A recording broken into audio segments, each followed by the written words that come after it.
Hey y'all, welcome back to the Daily AMG and welcome to my November reading wrap up. So I read 13 books in the month of November, so I have my Goodreads pulled up and we will just dive into what I started with. So the first book that I read this month is a reread for me, and I actually read this maybe like once a year, twice a year. It is one of my absolute favorite books. Since it was nonfiction November, I know I wanted to start with this one, and that is The Astronaut Wives Club.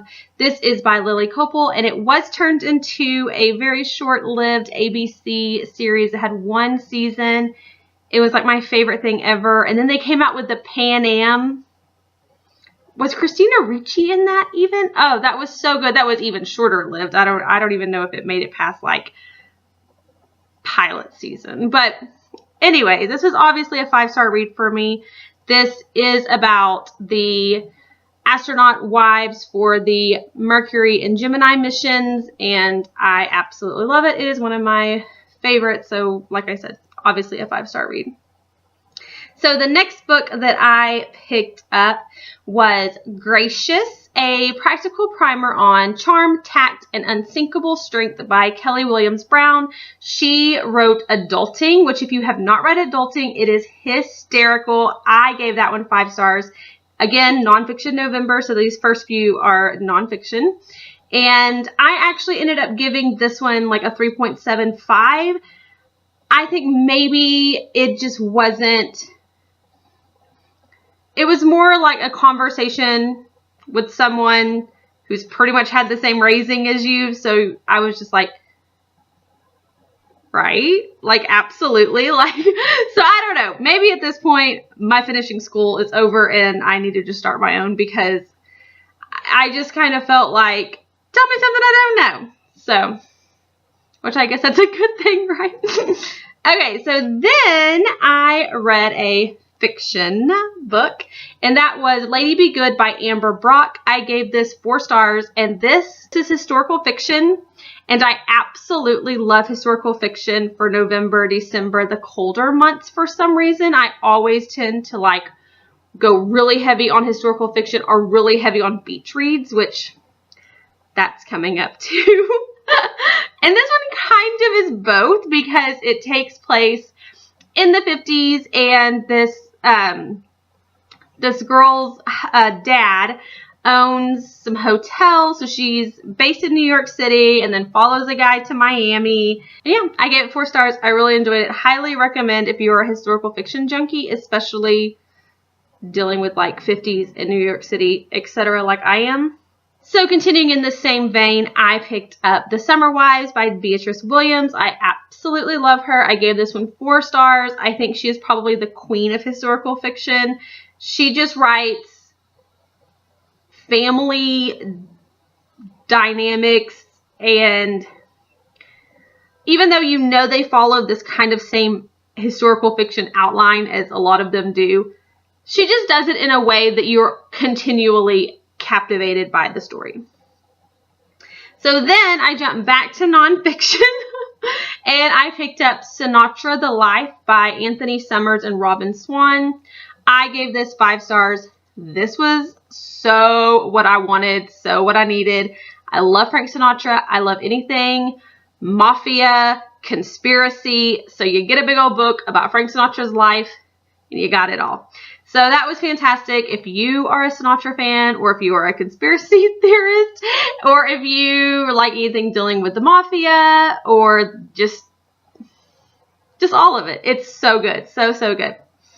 Okay, and then I picked up I'll Be There For You, The One About Friends. And this is by Kelsey Miller, and I gave this 4 stars. It was great. It was such a trip down memory lane. I watched Friends start to finish, and I've binged it on Netflix since, and I've watched all the reruns on TBS and whatever as like after it ended, and throughout the years since it's been a while, which is crazy to me. And yeah, I really am shocked that it's taken this long to come out with a book on Friends, and just the whole start to finish, how these actors got these roles and continued in these roles and how those roles have impacted them since finishing the show.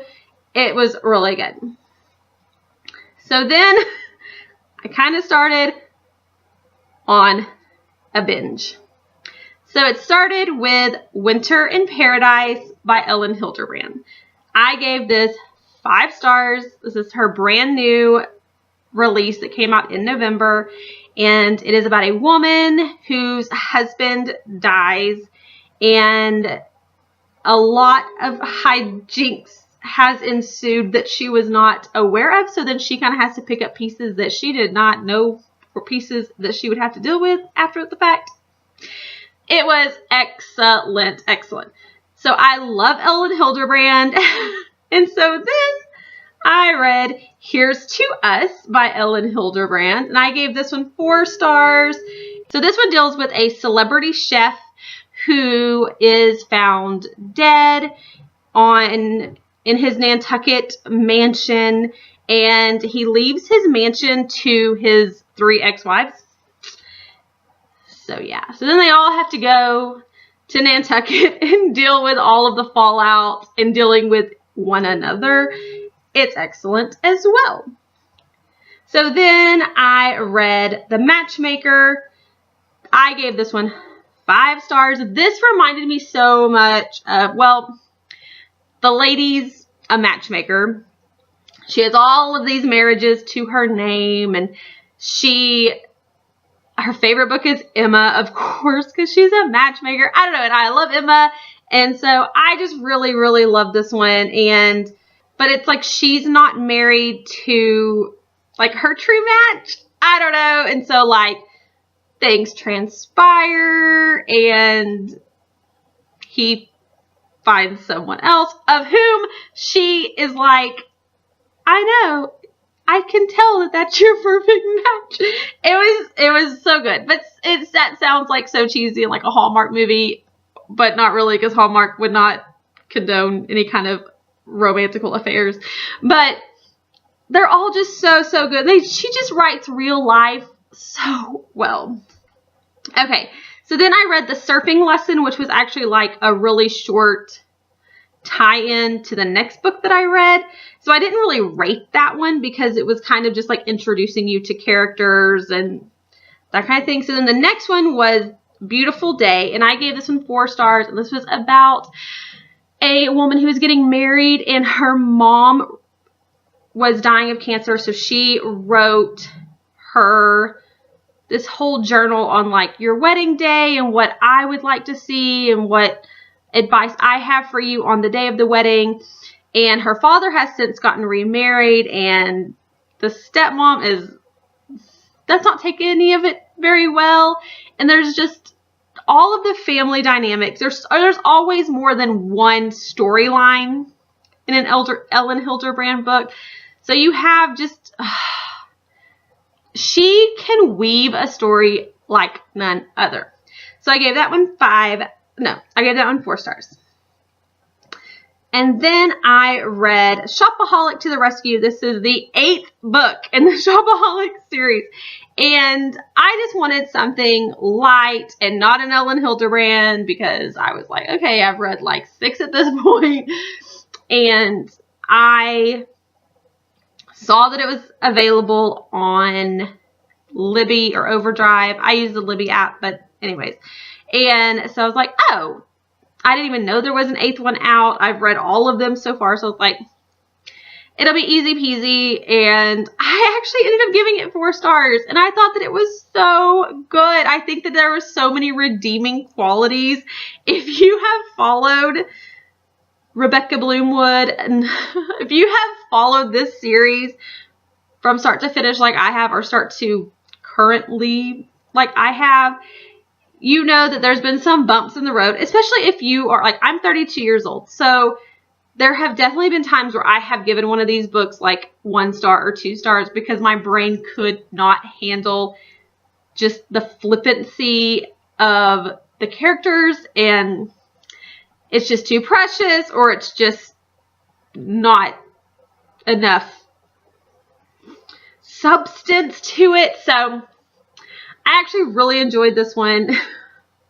And Becky's getting older, and she's got a daughter, and she's looking to have more kids, and it was really good. It was like her dad and Tarky get lost. They think that they've been like brainwashed, and so they have to go to Vegas to like save them. It is the same hilarious hijinks that you're used to, and the same things that Sophie Kinsella just writes those so well, those scenarios, and so I really enjoyed it.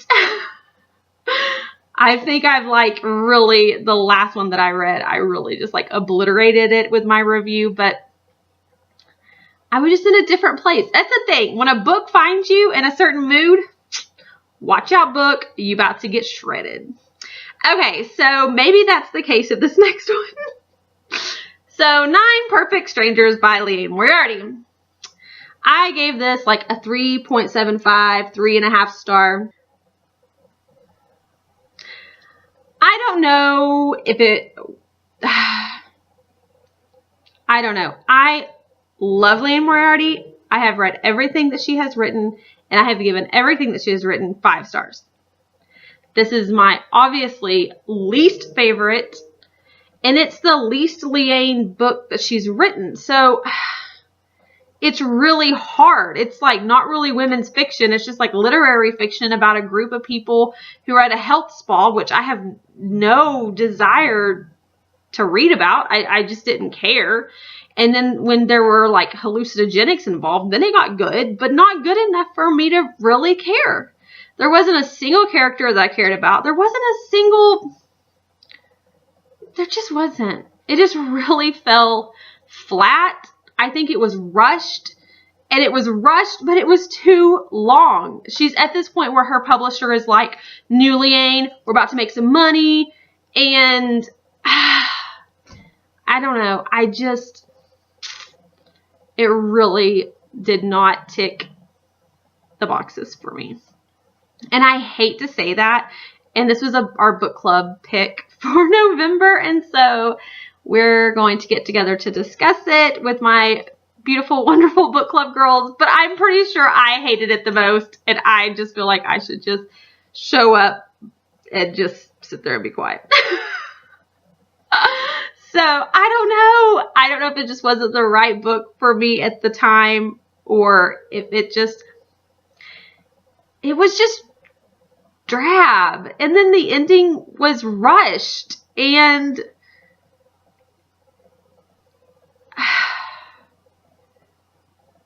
this was her first that had like a heavy male presence. Like you had a lot from male perspectives. And she's so good at writing female relationships and female perspectives and female issues and just the intricate mind of a woman. And those pieces were missing, and I think that's why I had to just rate it so low. And I love her writing style. The first few chapters, I was really laughing because just the first woman that you encounter is just a mess, and it was just like slapstick comedy with this woman, and that, I mean, I always just like that in general. Not that that's something that Liane usually writes either. So I hate to rip it to shreds because I love her. I will continue to love her and pick up everything that she writes. But I was really disappointed, and just, I was really disappointed. So I'll leave this on a total downer note. So those were the 13 books that I read this November. Oh my gosh, can you believe this is the last month? This is December 2nd when I'm filming this. I'm going to edit it and get it out because, yeah, we're getting into December, and it's crazy. I put up my tree today, my big tree. I haven't bought any presents yet or anything else. So, yeah, I don't know. But yeah, so I hope the time that you see me, it won't be my December wrap up, but I'll try to come back and film something else. Maybe I'll do a couple what I wore or some vlogs with some like Christmas outfit stuff. So yeah, I will talk to y'all later. Bye y'all.